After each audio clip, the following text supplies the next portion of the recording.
tuseme nini ila kukushukuru Jehova. Adhuhuri ya siku ya leo Bwana, tuko mbele zako Mungu ishiye milele, tukikupa ibada yetu Bwana ya shukrani mbele zako Bwana. Tunanyenyekea mno Bwana, nipoza Jehova ukainuliwe Bwana. Adhuhuri ya siku ya leo Bwana, tunanyenyekea mbele zako tukilisifu na kuliabudu jina lako Mungu ishiye milele. Bwana, yale umetenda kuna mwanadamu ambaye anaweza kutenda. Bwana, yale umetutendea katika maisha yetu Bwana, binadamu angeweza kutenda. Ndiyo maana Bwana tunakushukuru na kusema wastahili sifa. Ndiyo Bwana tunaliinua jina lako Bwana na kusema wastahili sifa, wastahili kuabudiwa, wastahili kuinuliwa Mungu ishiye milele. Bwana, tuseme nini adhuhuri ya siku ya leo ila kukuabudu wewe Baba. Tunainua sauti zetu mbele zako tukilisifu na kuliinua jina lako Mungu ishiye milele. Adhuhuri ya siku ya leo Bwana, kama kunalo jambo Bwana tumetenda kinyume na mapenzi yako Mungu ishiye milele Baba, tunaomba msamaha Jehova katika jina la Yesu Kristo. Bwana, ukampenda Bwana wako Yesu Kristo akakufa pale msalabani kwa ajili ya dhambi zetu. Tunaziungama dhambi zetu siku ya leo ya kwamba Bwana utaenda kutusafi na utaenda Bwana kutakaza Bwana katika jina la Yesu Kristo. Bwana, ni wakati mwema ambao tunajiachilia katika uwepo wako, tunajiachilia Bwana katika mbele zako ya kwamba Bwana utaenda kutetea, ya kwamba Bwana utaenda kunena nasi, ya kwamba Bwana unaenda kutenda katika jina la Yesu Kristo. Adhuhuri njema Bwana, kama kanisa tunajiachilia Bwana katika uwepo wa mbingu yako, tunajiachilia Bwana katika miguu yako ya kwamba Bwana ukatutendee Jehova. Kuna mama ambaye ameingia mahali hapa Bwana, hakikuhitaji kwa ajili ya familia yake, hakikuhitaji kwa ajili ya kazi Baba, naomba ukamtendee. Kuna mzee ambaye ako ndani ya nyumba Bwana, anakuhitaji kwa ajili ya familia yake, anakuhitaji kwa ajili ya kazi, anakuhitaji kwa ajili ya mambo tofauti Bwana, tunaomba ukamtendee Jehova. Bwana, mwanarika ni huyu Jehova amevunjika mbele zako, tunaomba Bwana katika hitaji yake Bwana ukamtendee Jehova katika jina la Yesu Kristo. Sisi wote Bwana tunajiweka katika uwepo wa mbingu yako ya kwamba Bwana chochote ambacho tumenena mbele zako ya kwamba Bwana utaenda kutendea na utaenda Bwana kukitenda katika jina la Yesu Kristo. Tunazo shukrani mbele zako Mungu ishiye milele kwa ajili ya uponyaji wa mchungaji wetu Mungu ishiye milele. Tunasema ni asante Bwana. Bwana, tunasema ni asante. Tunazo shukrani nyingi Bwana. Tumeomba katika hili madhabahu, tumenena mambo ya kuponya nchi Bwana katika hili madhabahu Bwana. Tumeomba Bwana katika hili madhabahu, na ni katika hili madhabahu Bwana tumerudi kwa ajili ya kushukuru Bwana, kwa maana tuko na thibitisho ya kwamba Bwana unajibu maombi. Tunakushukuru kwa ajili ya uponyaji wa mchungaji wetu Mungu ishiye milele akiwa mahali hapa Bwana, tunamweka mikononi mwako ya kwamba Bwana pamoja na familia yake utaendelea kuwabariki, utaendelea kuwatendea Bwana, utaendelea kuwainua chimba katika jina la Yesu Kristo. Kila madhabahu yote ambayo ananena kinyume na maisha yake, kila nguvu zote ambazo zimetumwa kwa ajili ya kuharibu familia yake, kwa ajili ya kumharibu Bwana, tunasimamisha sasa, tunasimamisha sasa, tunasimamisha sasa katika jina la Yesu Kristo. Tunanena Bwana breakthrough katika maisha yake, tunanena Bwana kuendelea katika maisha yake Bwana, katika huduma tunamnenea success katika jina la Yesu Kristo.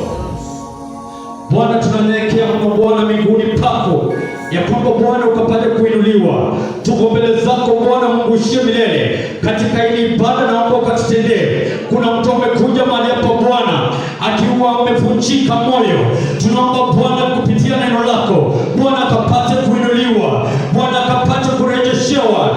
Kuna mtu kwa mahali hapa Bwana amevunjika moyo Bwana, kuna mtu kwa mahali hapa Jehova amepoteza kazi, kuna mtu kwa mahali hapa Bwana hapo na mahitaji tofauti Bwana, hayo mahitaji yote tunayaweka mikononi mwako ya kwamba Jehova utaenda kutendea Jehova katika jina la Yesu Kristo. Salio la ibada Bwana tunaliweka mikononi mwako ya kwamba Bwana utaenda kutendea, ya kwamba Bwana utaenda kutuinua, ya kwamba Bwana utaenda kunena nasi.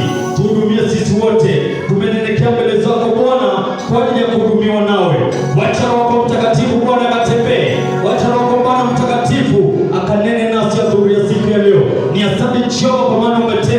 Ni asante Jehova kwa maana umetutembelea, na ni katika jina la Yesu Kristo tunaomba na hata kuamini. Kila mtu aseme amen. Amen. Ndio Bwana Yesu makofi.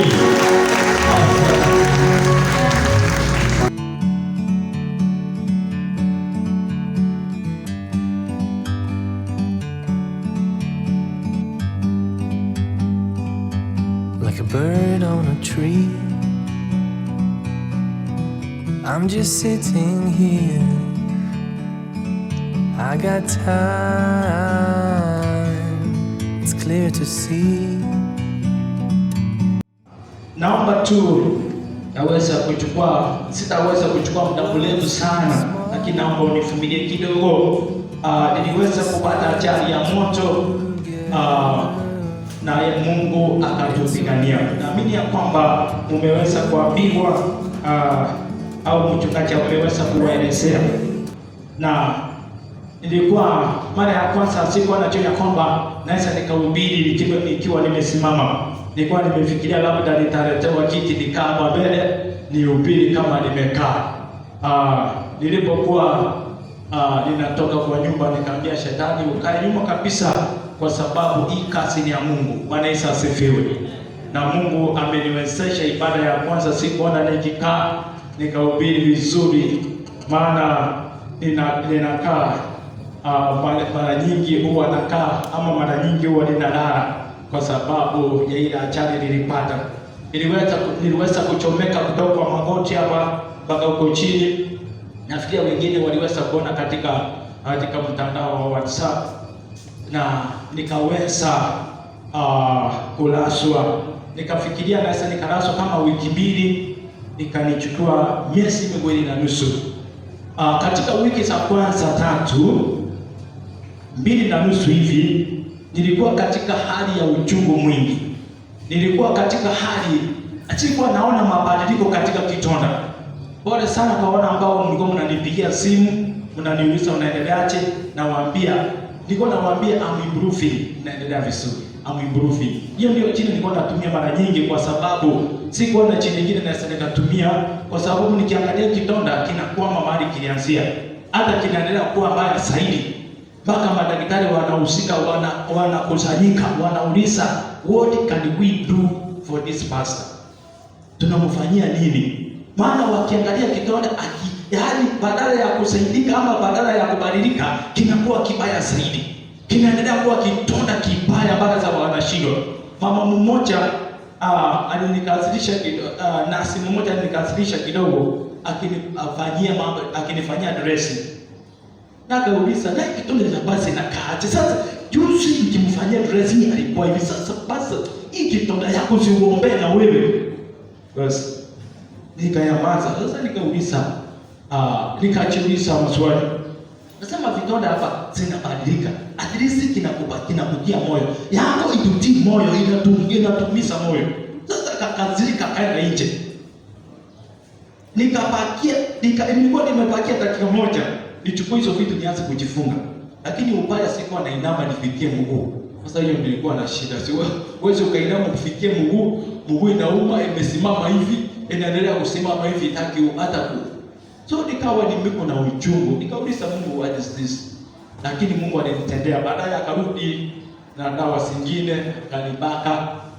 Niliandikiwa dawa moja inaitwa Curon, ambao ni kali sana. Curon ni dawa ambayo ni kali. Kwa hiyo wapendwa, nilikuwa nataka kuanza na ushuhuda uone vile Mungu alinitendea.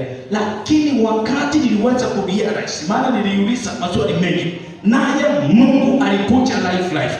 Maana niliweza kufungua faili yangu katika hali ya Ukristo. Ni vizuri unaangalia Ukristo wako ndipo upate nafasi ya kumwambia Mungu nisamehe. Nikafungua faili, nijue nianza kuangalia ni wapi nimekosea Mungu. Maana hii si kawaida kama mtumishi wa Mungu, hii si kawaida. Nikafungua faili, nikajiangalia vizuri, nikaambia Mungu lazima uniambie kitu. What is going on? Wiki hiyo nikamulilia Mungu, nikaomba. Baada ya kufanya devotion kwa wote, nikajirudia mwenyewe saa 6 usiku. Nikasema leo nataka nionane tu na Mungu, aniambie ni nini, makosa iko wapi, ni nani alikuwa mfanya makosa, ni na pepa yake. Nikamulilia Mungu katika hiyo masaa nikapata usingizi mnono, nikalala. Ikifika karibu saa saba hivi, naye Mungu akanizungumzia, akaniuliza swali tu nzuri, swali nyororo ambalo halina matatizo. Kaniambia, Reverend Euphrates Nyaigero, uwezi kubali kutumika kama missionary katika hospitali kama hii for only 2 months. Hiyo jina for only 2 months ikani humble. Yaani uwezi ukakubali kutumika kama missionary kwa hiyo hospitali at least for 2 months. For 2 months. Na hizo ni wiki 3 nimeumia sana, nimelia. Ikani humble, nikarudi chini, nikaelewa kwamba Mungu anajua kwa nini niko hapa. Nikasahau mambo ya kitonda, nikasahau mambo ya uchungu, nikaanza kuhubiri injili ya Yesu katika words. Bwana Yesu asifiwe. Nilipewa nafasi na madaktari mahali ambapo uwezi ukakanyaga. Nilikuwa natoka na maski yangu, nilikuwa naenda mpaka ward, ninapewa kiti, ninakaa mbele, wote wanakaa kwa vitanda, wanasikiza ujumbe, ninahubiri na watu wanaokoka. Bwana Yesu asifiwe. Ninatoka kwa hiyo ward mpaka siku moja nilikosa kupata lunch, maana sikukumbuka kama kuna lunch. Nikapita mahali ambapo niko walipata lunch mapema. Sasa wanaelekea kwa kwetu. Nikaenda mbele na Mungu akaniwezesha, watu wakaokoka, Mungu akanitia nguvu, maumivu yangu yakaanza kurudi chini, maumivu yangu yakaanza kuisha. Maana nilikuwa na meza tembe za maumivu. Sile Panadol. Una meza 2 na usikii maumivu yakipungua. Mpaka nikapembeleza daktari anipe dawa nyingine. Ananipa dawa nyingine na ananiongezea ya kulala. Na sasa hiyo nasikia uchungu nikiwa nimelala. Mpaka naamuka nimefunga macho nikipembeleza kidonda yangu. Napembeleza tu kidonda yangu. Nasikia mtu anauliza, "Nani yako macho?" Namwambia ni mimi. Kuna mmoja alikuwa kipofu. Sasa akiuliza nani yako macho, namwambia ni mimi. Na mwelekeza njia ya kwenda kwa msalani. Wapendwa, ningependa tunapoingia kwa ujumbe, ningependa uweze kuandamana na mimi. Uangalie vile Mungu anavyotenda. Siku ya leo tumesoma katika kitabu cha 1 Chronicles. Mahali ambapo tumesoma ni sehemu ambayo wende kama umeipitia na umefurahia sana. Mungu ako na ujumbe kwetu siku ya leo. Ujumbe wetu unatoka kitabu cha 1 Chronicles chapter 4 verse 9 and verse 10. Nami naenda kuleta ujumbe na mimi utaweza kuniruhusu niweze kuchanganya hizi lugha kama ine hivi ikiwezekana. Bwana apewe sifa. Bwana asifiwe. Ujumbe wetu ni juu ya the life that touches God. The life which touches God. Nilipokuwa ninaangalia ujumbe huu, Mungu aliponipa ujumbe huu, yaani maisha ambayo yanamgusa Mungu, nikaanza kujiuliza, nikaanza kuuliza Mungu, maisha ambayo yanamgusa Mungu yako na mwelekeo upi? Nikagundua kwamba katika ulimwengu kila mtu anataka kuinuliwa, kila mtu anataka maisha mazuri. Kama mtu ako na gari anataka ongezee nyingine ama anunue nyingine ambayo ni peta kuliko ile ya kwanza. Kama mtu ako na company anataka ongeze nyingine. Kama mtu ako na biashara anataka ongeze nyingine. Nikajua ya kwamba hakuna mtu anataka kwenda chini, kila mtu anataka kuongezewa. Hiyo ndio tunajua ya kwamba tunataka tuangalie sasa maisha ambayo yanamgusa Mungu, sio unaweza ukaishi uweze kumgusa Bwana. Wapendwa, tunapoangalia kwa Biblia, kuna watu walimgusa Mungu na Mungu akatenda. Kuna watu walikuwa wanaishi maisha hivi hivi, lakini ikafika wakati wakamgusa Mungu. Bwana Yesu apewe sifa. Bwana Yesu ainuliwe. Kwa hiyo wakati ambao Mungu ametenda, wakati ambao Mungu ametuinua, tunahitaji kujua mambo haya, ni njia gani tunaweza kuishi ndiposa tuguse uwepo wa Mungu. Pointi yetu ya kwanza, we must portray a life of good value before God. We must portray a life of good value before God. When I talk about value, I know many people, they like or they want to be recognized, to have value. Unajua ya kwamba unaweza ukaishi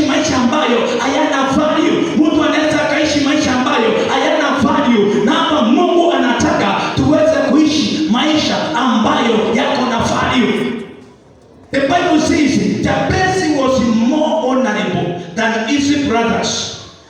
Jabez was more honorable. I want you to mark the word more. He was more honorable than his brothers, which means even his brothers were honorable, but Jabez was more. Jabez was more honorable. Alikuwa yeye ni kama anaheshimiwa zaidi. Biblia inasema ya kwamba mstari wake wa 9, Jabez chapter 4 verse Mambo ya Nyakati chapter 4 verse 9. Jabez aliheshimiwa kuliko ndugu zake.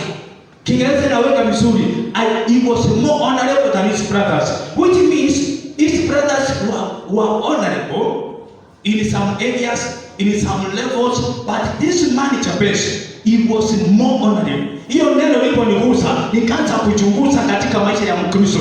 You know, unaweza kuwa mtu ambaye anaheshimiwa. Are you more honorable than somebody? Are you more honorable than your fellow Christian? Are you more honorable in the presence of God than some people who think they are honorable? Unajua kwamba watu ambao ni waheshimiwa katika maisha ya kidunia, they also wako honorable. But we Christians, we need to be more honorable than those people, the way we are walking, the way we are living, we as Christians. Bwana Yesu apewe sifa.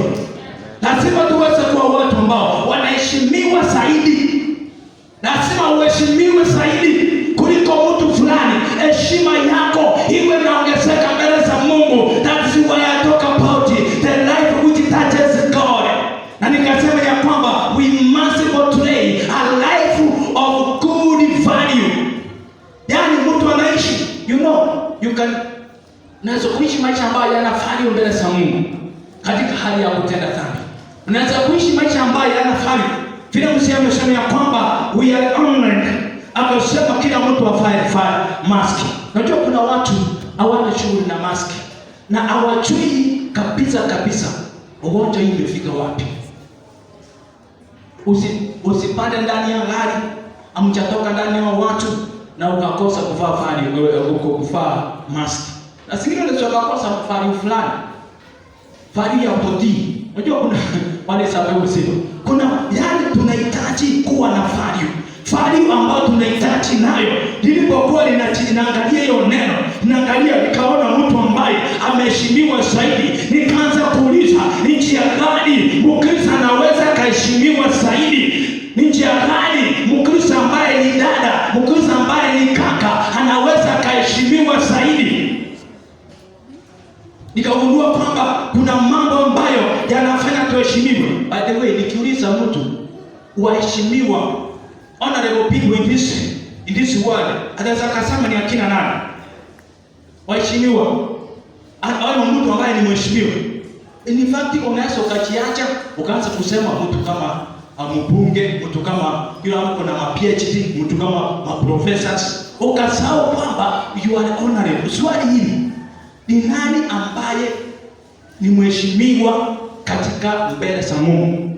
Honorable person before the Lord. Wapendwa, tuweze kuangalia. Tuweze kuchanganya. Sometimes we lack value in the presence of the Lord. Sometimes we lack value. Kabisa sasa mpaka unakuwa somebody is more honorable than you because you lack value before God. We lose value by ourselves. The way we talk, the way we live, the way we interact with the people, you can lose value. Nilipokuwa naangalia kitabu cha Waefeso sura yake ya 5, mahali ambapo Bible study iligusia siku moja, nikapata ya kwamba Biblia ili challenge mahali pale. Waefeso chapter 5, naomba nisome mahali pale sura ya mstari wake wa 15. Waefeso chapter 5 mstari wake wa 15. Biblia inasema ya kwamba mstari wake wa 15 inasema ya kwamba kwa hiyo iweni waangalifu jinsi mnavyoenenda, si kama watu wasio na hekima, bali kama wenye hekima, mkiukomboa wakati, kwa sababu nyakati hizi ni hofu. Kwa hiyo msiwe wajinga, bali mupate kujua ni nini yaliyo mapenzi ya Mungu. Nilipokuwa naangalia lile neno katika lugha ya Kimungu, nikaanza kujiuliza, mara nyingi nafanya uchambuzi kutoka kwa lugha ya Kimungu, nikaona kuna mambo ambayo yaliyonipendeza mahali pale. Mstari wake wa 15 inasema ya kwamba see then that you walk circumspectly, not as fools but as wise. Nikaanza kuchunguza hili neno circumspectly, nikagundua katika lugha ya Kigiriki inaitwa agripos. Nikaanza kuchunguza hii chini, agripos inamaanisha nini? Nikapata linamaanisha accurate, which means unapoishi you need to live, you need to be accurate. Nikapata linamaanisha very careful. Nikapata linamaanisha diligently. When you are living, you must live diligently. You must live very careful. Nikagundua kwamba katika maisha you can lose value when you are not diligent, when you are not careful, when you are not usipoangalia kabisa. Kwa hiyo wapendwa, nikaangalia nikasema kwamba we must be very careful. If you are very careful, there is no way you can lose value. By the way, tunatokaongea maneno mengi when we are discussing to lose value. Wapendwa, tunahitaji tuanze kuangalia chini value in the presence of God. Unaweza ukawa imefika siku ya Jumapili, unahitaji kuongezewa value. Mungu amenifundisha mambo mengi nilipokuwa katika hiyo mission ambayo nimewaambia katika ya hospitali, na Mungu akatenda. Nikagundua kwamba kuna vitu vitatu ambazo which causes us to be honorable people and have value before God.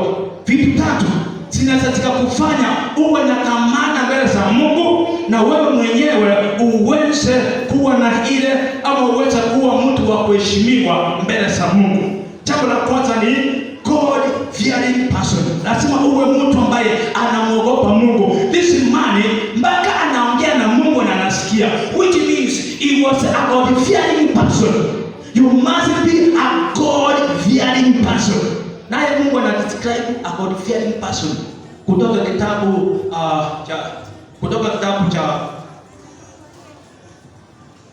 cha Job. Kitabu cha Job, Mungu anadescribe watu ambao ni God fearing. Job chapter 1 verse 1 and verse 8. Naomba nisome hivi. Naomba ni Mungu na kuepukana na mahofu. Mcha Mungu, definition ya mcha Mungu imewekwa hapa na Mungu mwenyewe. Mtu ambaye anaepuka mahofu, mtu ambaye anamcha Mungu. Unaposikia kwamba mcha Mungu ni mtu anashika sheria za Mungu, mcha Mungu ni mtu anafanya kazi ya Mungu, mcha Mungu ni mtu yeye mwenyewe anataka kufanya kazi ya Mungu kwa kujitoa. Mcha Mungu sio mtu wa kulazimishwa katika Ukristo. Mcha Mungu sio wa kupembelezwa asimame imara. Mcha Mungu anasimama imara peke yake mpaka Mungu anatoa ushuhuda. That is why Mungu anapeana ushuhuda, na ningependa nikwambie yale ambayo Mungu anatenda kwa yule mcha Mungu. Kama tukiweza kuwa wacha Mungu, if we truly become God fearing people, then God will become we will become honorable before God. Tunakuwa watu waheshimiwa. Unapokuwa mcha Mungu, unakuwa mheshimiwa mbele za Bwana. Unakuwa mtu ambaye ako na heshima mbele za Bwana. Honorable people are always surrounded by God. Ayubu chapter 1 verse 9 and verse 10. Mahali ambapo nimesoma verse 9 and verse 10. Hebu sikiza Biblia inavyosema. Shetani alimjibu, "Je, Ayubu anamcha Mungu bure? Je, wewe hukumjengea boma pande zote yeye na nyumba yake?" Narudia hapo tena. Shetani akamjibu, "Je, Ayubu amemcha Mungu bure? Je, wewe hukumjengea boma pande zote yeye na wa nyumbani mwake, pamoja na kila kitu alicho nacho. Kazi ya mikono yake umesibariki, na hivyo makundi yake na kondoo na mbuzi pamoja na wanyama yameenea katika nchi nzima. Shetani ameanza kuonyesha ukweli, maana anasema huyo mtu mcha Mungu, kwani anamcha Mungu bure? Si wewe umempatia, umemsingira. Imetumia Kiingereza inaweka vizuri. Kwa hivyo wapendwa, ujue ya kwamba unapomcha Mungu si bure. Unapomcha Mungu, shetani amepeana ukweli unapokuwa umemcha Mungu, kwamba Mungu anakuzingira. God puts a wall around you, around your business, around your family, around your life.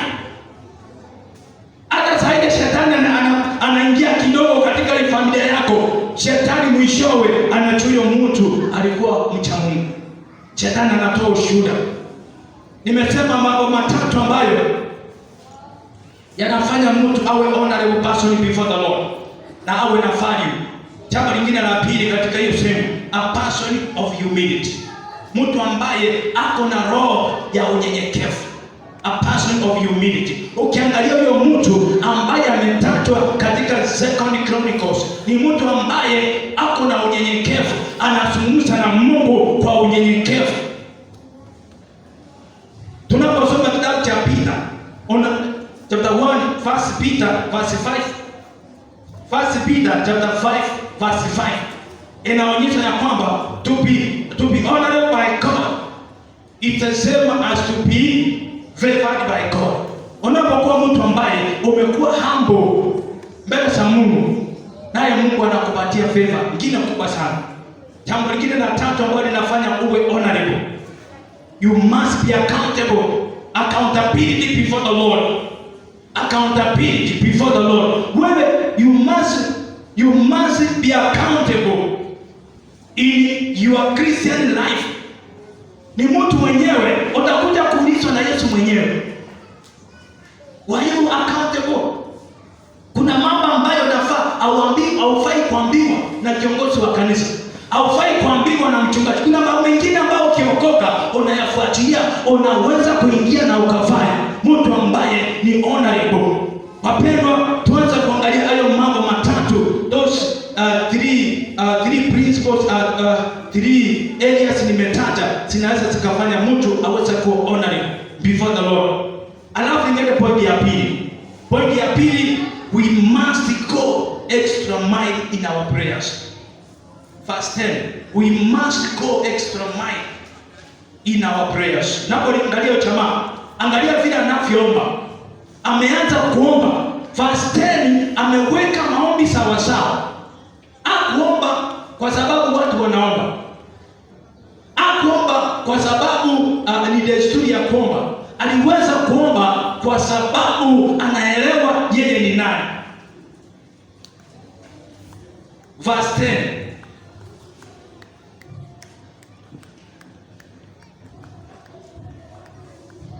Yabesi akamlilia Mungu wa Israeli akisema, He Mungu, laiti ungenibariki kweli kweli na kupanua mipaka yangu. Mkono wako na uwe pamoja nami. Uniepushie na maovu ili nisidhurike. Naye Mungu akamjalia hayo aliyoyaomba. Bwana Yesu asifiwe. Nimesema ya kwamba we must go extra mile katika maisha. Ukitaka kuenda extra mile ni prayer. Najua kuna mambo mengine tunaomba just for the sake, kwa sababu masaa ya kulala imefika, unaomba tu. Siku moja nilikuwa nikaomba mpaka nikawa nimelala.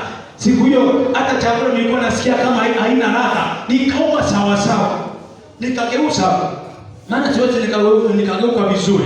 Nikamwambia Mungu tu utaniruhusu leo tusiwe na devotion ya usiku tu. Mungu nasikia vile nauma. chuo niliweza siku ambayo niko karibu kutoka. Nimetoka theater, nimeweza, ilikuwa maajabu. Nimeweza hiyo ilikuwa siku ya pili, maana ya kwanza sikusikia uchungu. Ilikuwa ya pili. Hapa nimetolewa kusema nyama na skini, wanapomoa. Wakapomoa hapa hivi mpaka hapa. Ndio wakaweza kutandika hapo chini. Sasa ndipo siweza kuingia. Sasa hapa sikuwa ninainuka. Ndio inauma vizuri kuliko hapa. Yaani hapa nilikuwa inauma mpaka nasikia kweli nimeuma. Na waliniambia hapo utasikia. Daktari aliniambia hapo, mchungaji, utasikia lakini utavumilia. Niliumwa, nikamwambia Mungu, leo utaniruhusu tu nisiwe na devotion. Ikiwa nimependuka hivi, nikauliza Mungu for sure, kwa sababu ya maumivu tusiwe na devotion. Nikasema hapana, nitapenduka tu nisome Biblia, niombe tu maneno mawili. At least niombe maneno mawili. Nikapenduka, nikafuruta Biblia yangu ilikuwa hapo, nikasoma mahali ambapo nilikuwa nimeguswa na Mungu nisome. Nikaanza kusoma, nikasoma. Baada ya kusoma, nikaanza kuelezea kidogo. Nikaelezea kidogo, yale maumivu yakatoroka, yakapotea, sikuyasikia. Nikaanza kuhubiri. Nikanyoosha sasa Mungu kabisa hivi sasa. Wacha nianze kuhubiri. Nikahubiri. Tulienda mpaka 30 minutes.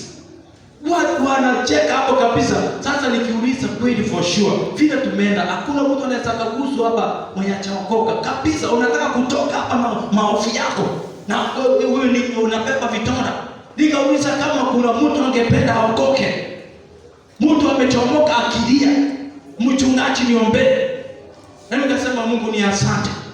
Nikaombea yule chama, naambia Mungu, unajua mission field, niko karibu kumaliza. Mungu akasaidia yule chama, akaweza yaani nikauliza, shetani anaweza akakudanganya, shetani anaweza akakufinya mpaka usiwe mtu ambaye, yaani kuna vile unaenda extra mile. Hata kwa hiyo unasikia vibaya, unaenda extra mile. Hiyo ndio inaweza kufanya mtu hata akaweza kuinuliwa. I have 3 principles ambazo zinaonyesha vile we can go extra mile in prayer, in communicating with our God. Moja, first we must understand our background. Mambo matatu ama kanuni tatu, principle tatu ambazo zinatufanya tuweza kuenda extra mile. 3 principles which can make us to go extra mile in our prayers, in our communication with God. First, we must understand our background. Some people are living in a rejected life. Watu wengine wanaishi maisha ambayo ni kama maisha ya kukataliwa.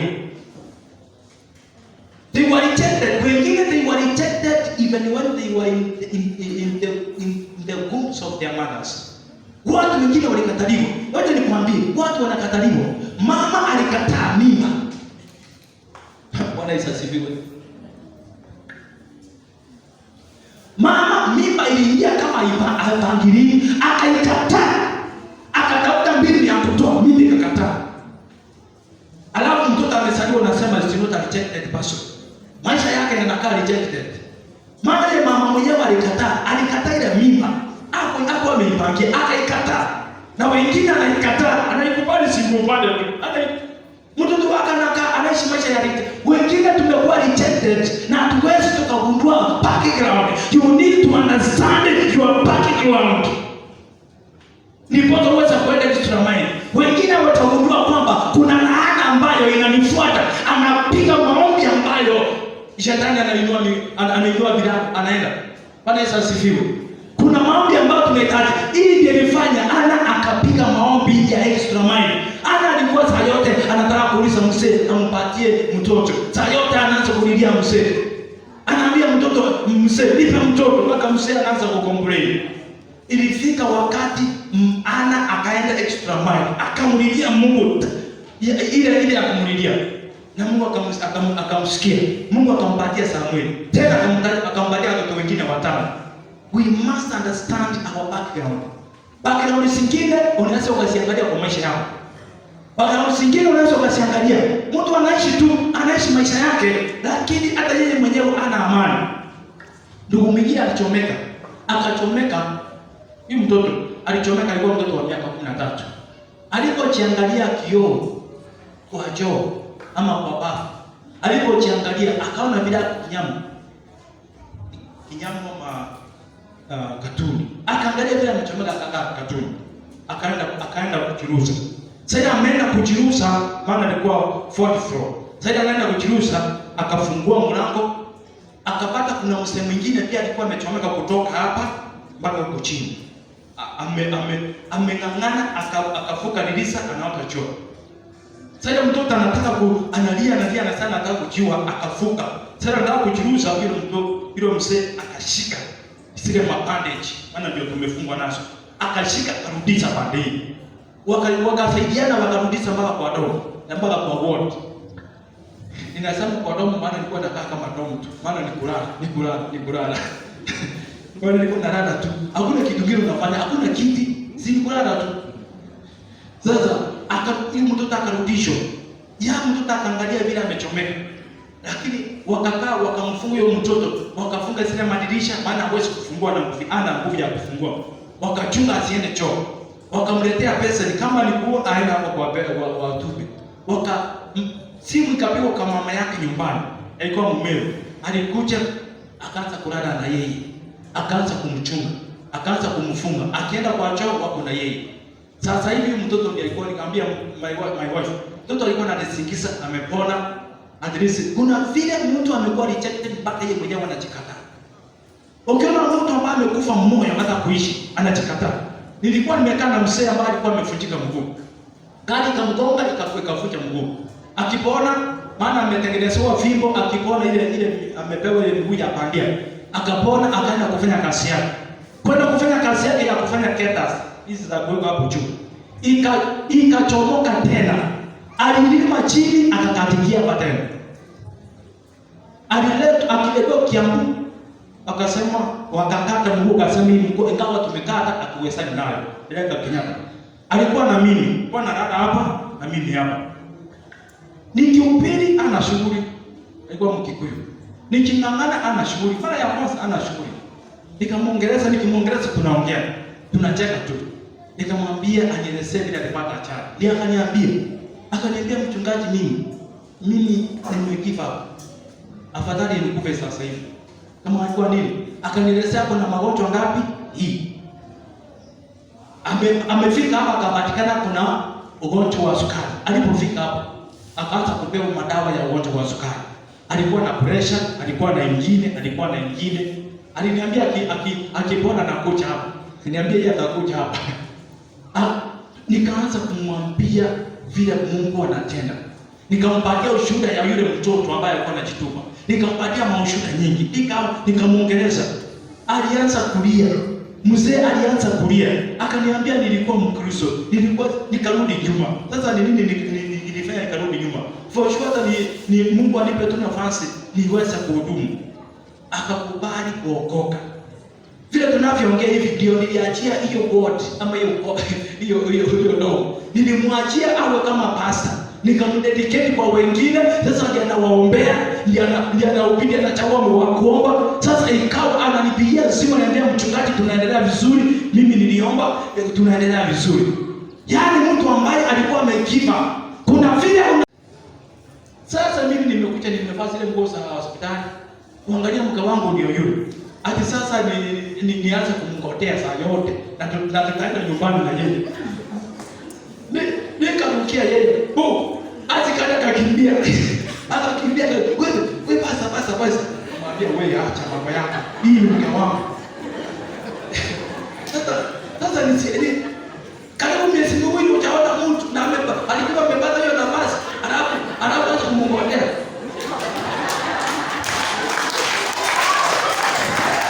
Bwana Yesu asifiwe. Nikasema huyu nikamwambia hapana, wacha niumbiani yeye kabisa. Bwana Yesu asifiwe. Hata sina mimi nikirudi kwa domo ama kwa wote. Na mimi sasa nasikia tu nimesalimia my wife. Bwana Yesu asifiwe. Kuna vile Mungu anataka tufiki piki. Tufanye vitu piki. Alifikiria kuna mambo mengine unahitaji uombe. Kama ni uhusiano wako imekatika, omba kabisa.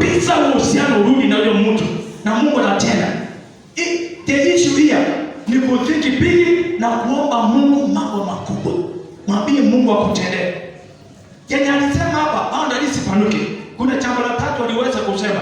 Akasema the hand of the Lord be upon me.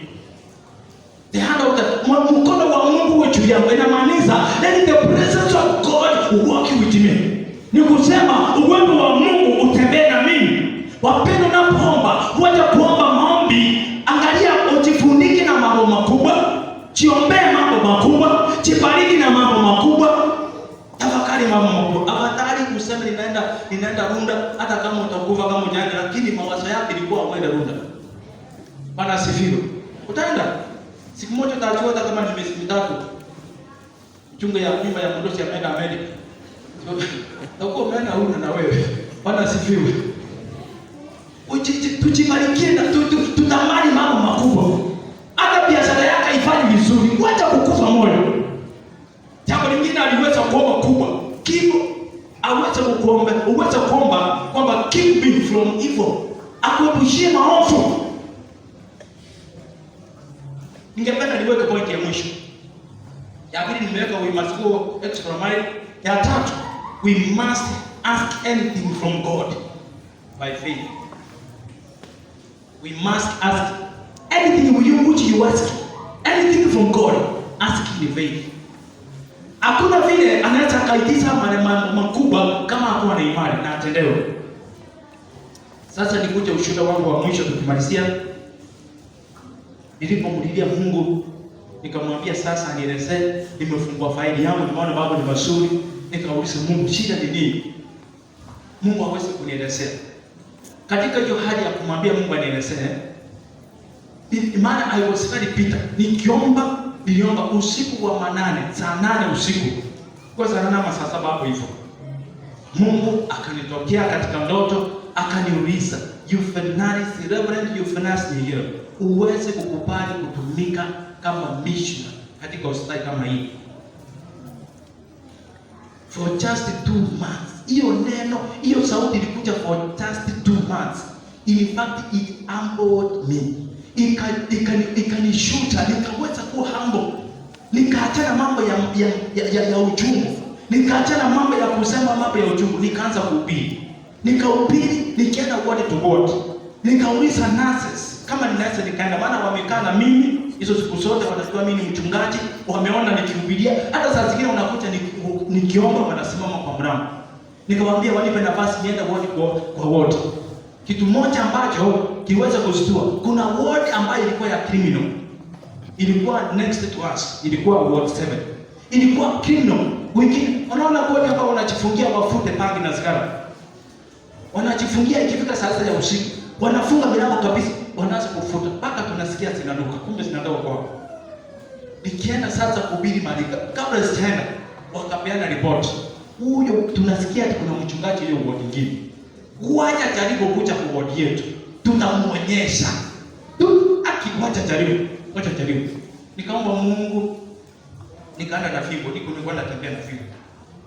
Kabeba Biblia yangu, nikaingia mahali pale. Nikamwambia ninataka tuombe. Basi wamenyamaza, wanangojea yule mbaya asimame kwanza. Yule mbaya akasimama. Nikamwambia sasa, hapa sikuji hapa kutoa your witnesses. Ninajua mko na witness kama sana. Kuna witness za kunywa pombe, kuna za kufuta sigara. Hizo achana nazo. Nimekuja tuombe tu, tubarikiwe, tupone, tuende nyumbani. Wakapiga nduru, nikapewa kiti, nikakaa. Nikaanza sasa kuwachekesha. Nikawachekesha kwanza, nikawachekesha hapa na pale. Nikamwambia kuna mtu anaweza akawa na kitanda mzuri. Nikawachekesha vizuri. Bila basi niwaambie wacha tuombe. Wakasema sawa. Nikamwambia nitasoma neno kwanza. Nikasoma neno. Wacha neno iingie. Wacha mahubiri yaanze. Bado siwezi kuomba bila kufanya mahubiri. Nikafanya mahubiri sawa sawa. Nikahubiri sawa. Nikasema hapa kuna mchezo mbele za Mungu. Hakuna vile Mungu anakupa life. Ulichomeka na huko kufa na anza kuchirika hapa mbele za Mungu. Nikahubiri sawa. Nilipokuwa nimeingia mahali pale kuhubiri, manasi wakatuma wale manasi wanaume waende kuchunga mahali pale. Wapita hivi kwa mlango, ikiumana waniokoe. Maana unajua huko ni kupala. Ikiumana piga mahali pale muokoe. Sasa huyo pastor hawezi akakimbia. Enda wakapita tu wanazunguka hapo tu wanakalia tu kikiumana. Iliumana ilibidi sasa wasimame injili ilipowaka. Wanasimama, wale wanaigiza wengine wakikusikiza injili. Mungu akatenda na hapo watu wakaokoka watu na. Kuna watu walileta vitu zao za sigara nikashangaa. Sigara zinatoka. Maji na vitaka kwa kinakuta. Na sisi hatuendani hicho. Ni kwa nimeshindo lakini zile mpaka mama sisi wakashinda